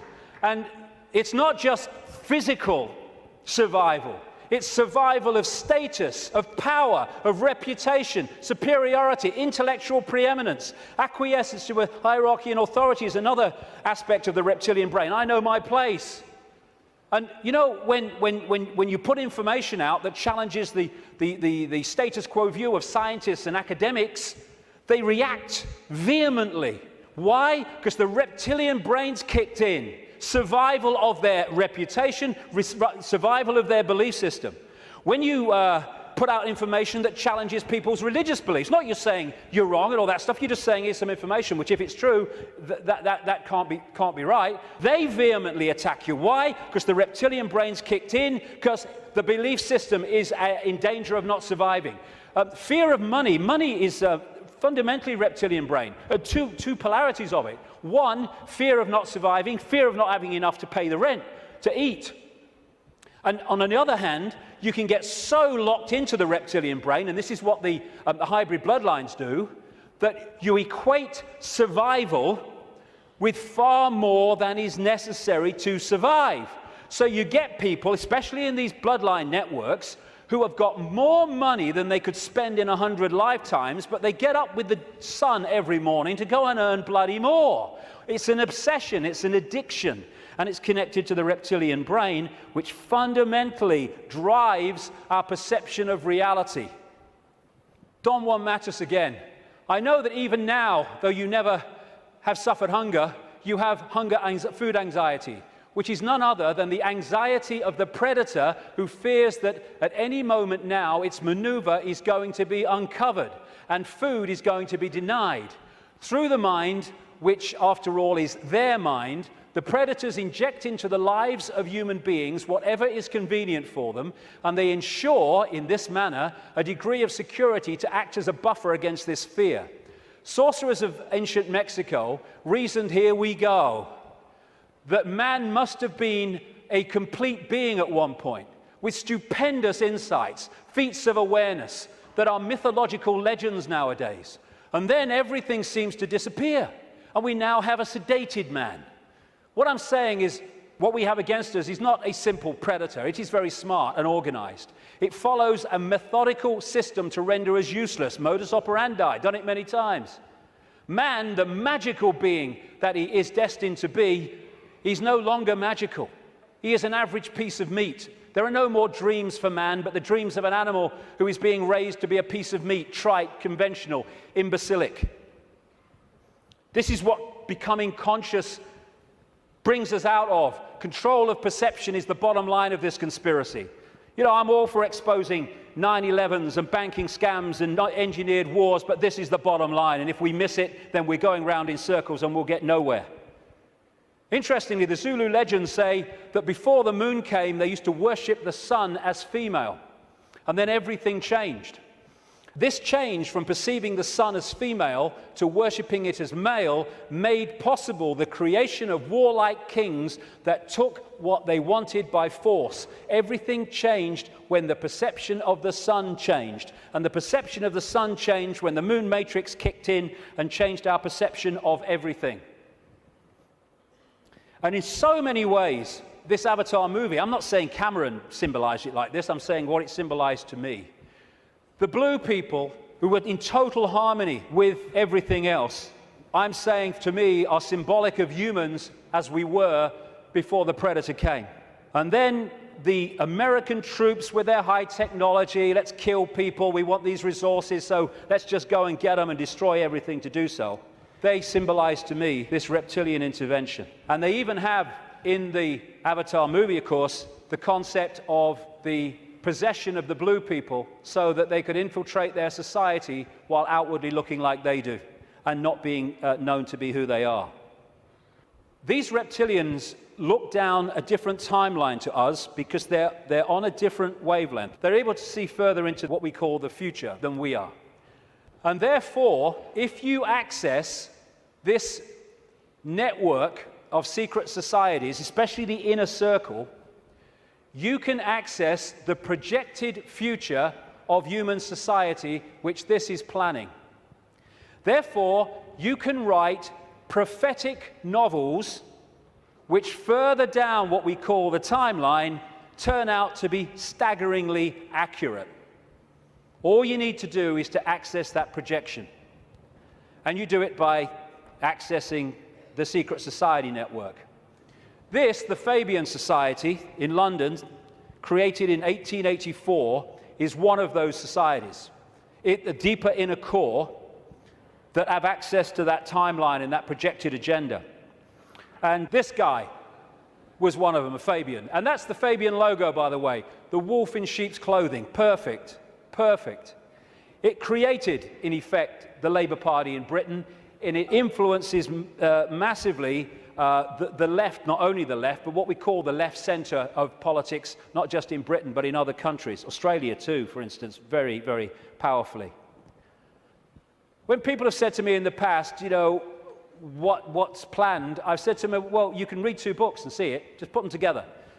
George Orwell's 1984 and Aldous Huxley's Brave New World. This was published in 1948, this was in 1932. Put the 2 together. This talks about the drugs and all the rest of it and the mind control. This talks about the sort of police state. Put them together, you got it. They were incredibly prophetic. I've been saying for years they weren't novels, or their source wasn't novels. Turns out that Aldous Huxley taught French to a man called Eric Blair then, now George Orwell, at Eton College, and introduced him to the Fabian Society. And this was the knowledge base plus no doubt others connected, where they got these concepts. And what they said all those decades ago, Huxley's case 1932, is now happening in incredible detail. And it seems that Orwell rebelled against what he heard and wrote 1984 to try to expose it. And some researchers suggest, they may well be right, that he called it 1984 when it was set kind of about now, because 1984 was the 100th anniversary of the creation of the Fabian Society. We've reached a point where these entities and their hybrid bloodlines, the Illuminati bloodlines, they think the takeover of humanity is almost complete. And when you look at it, it may seem to be that that's the case. They think the game is over. It's gone so far. They must be bloody joking. These people...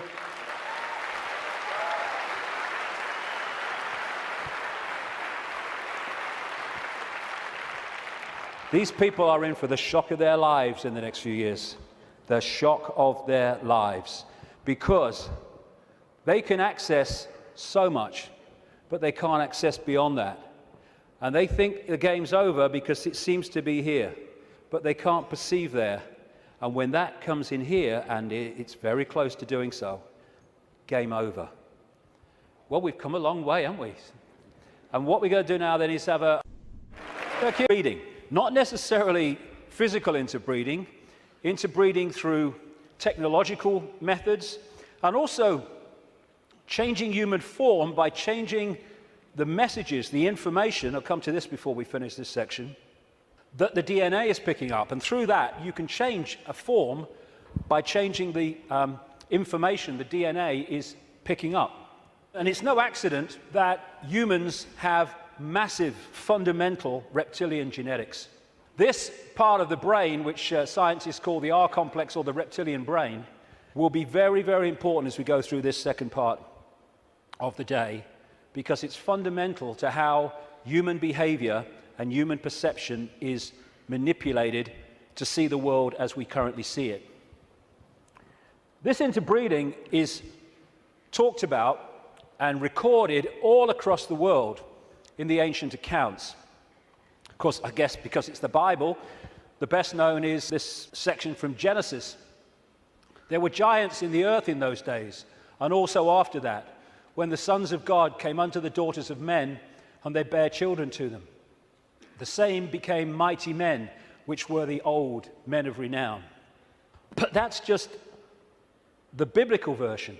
Got a frog in my throat, the reptilian going. All across the ancient world, you see similar stories and accounts of this interbreeding.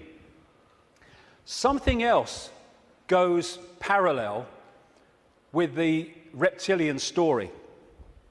Again, not just in the Bible with the Garden of Eden and all that stuff, which of course the serpent was dominant, but across the ancient accounts.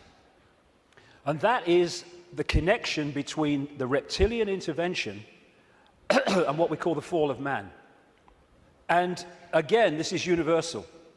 And these themes will come together again and again as we go through this next part. The ancient accounts, again, and we're talking that part of the Yuga cycle, which they call the Golden Age, talk about the fact that there was a time when humans were so unbelievably different to how we are today. They were connected to higher levels of consciousness. They were in this world, but they were certainly not of it.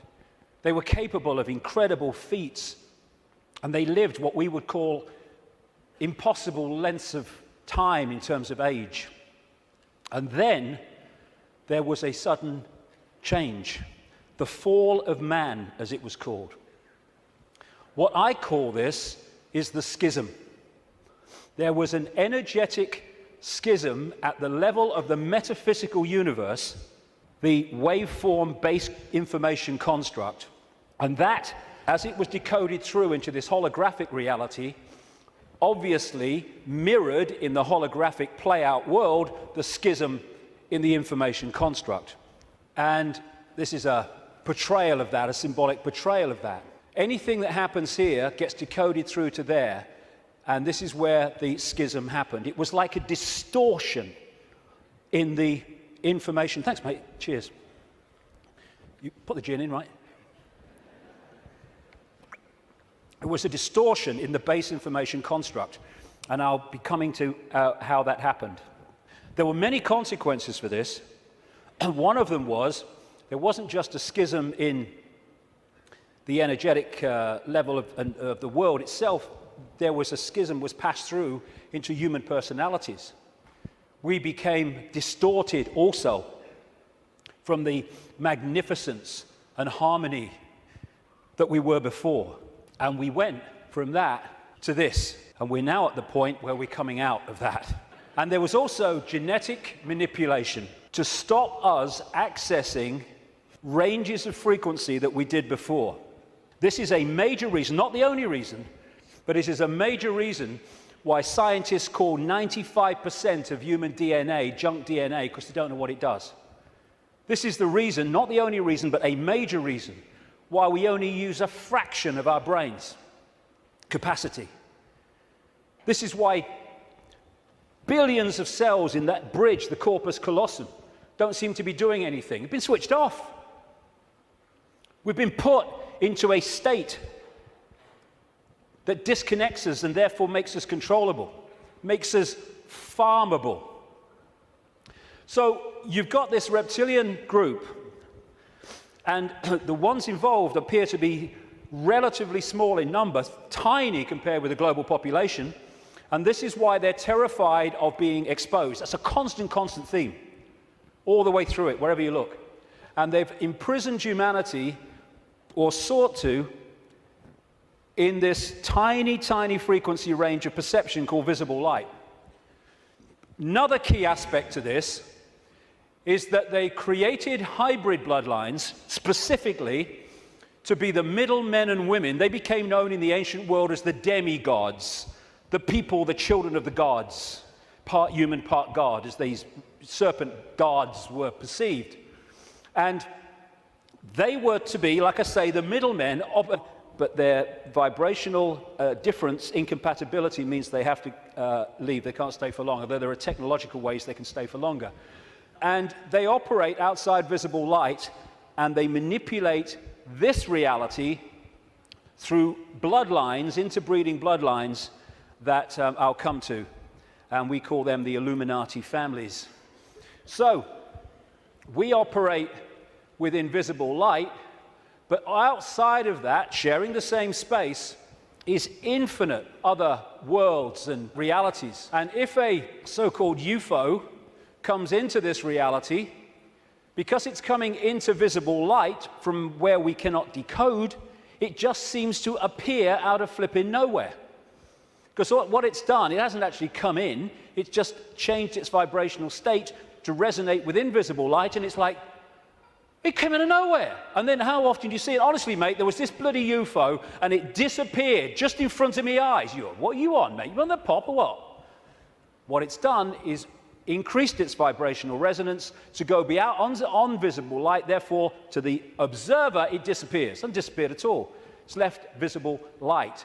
And this range of frequency we call our world is being manipulated from vibrational frequencies beyond it. And Satanism is a network within visible light that interacts with these reptilian entities in various ways I'll get to before the end of the day. Places or areas of the heavens that come up, Orion comes up again and again in relation to these reptilians. And in terms of non-human visitations, so does the Pleiades, so does, in terms of the reptilians, area of the heavens they call the Draco constellation, which appropriately, coming through the word derivations, brings us draconian.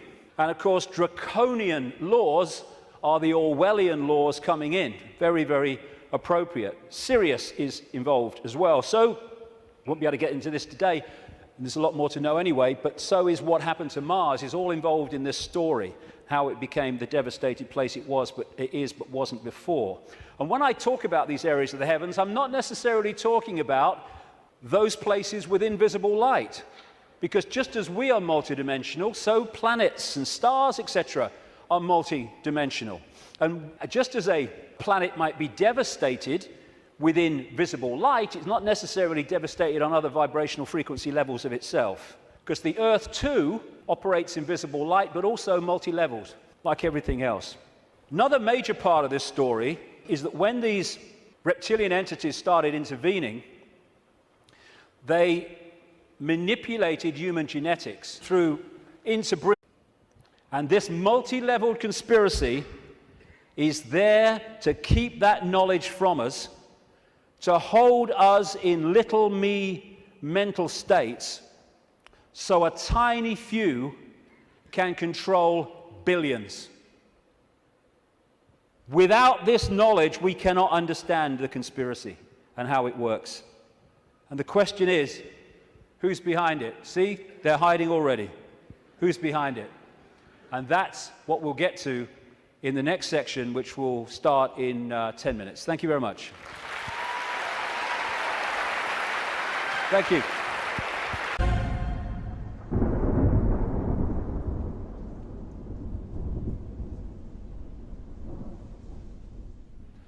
This next section takes us from that information about reality and starts to relate it to the situation we find ourselves in. There are 20 years between these two photographs, and in that time, really amazing things have happened.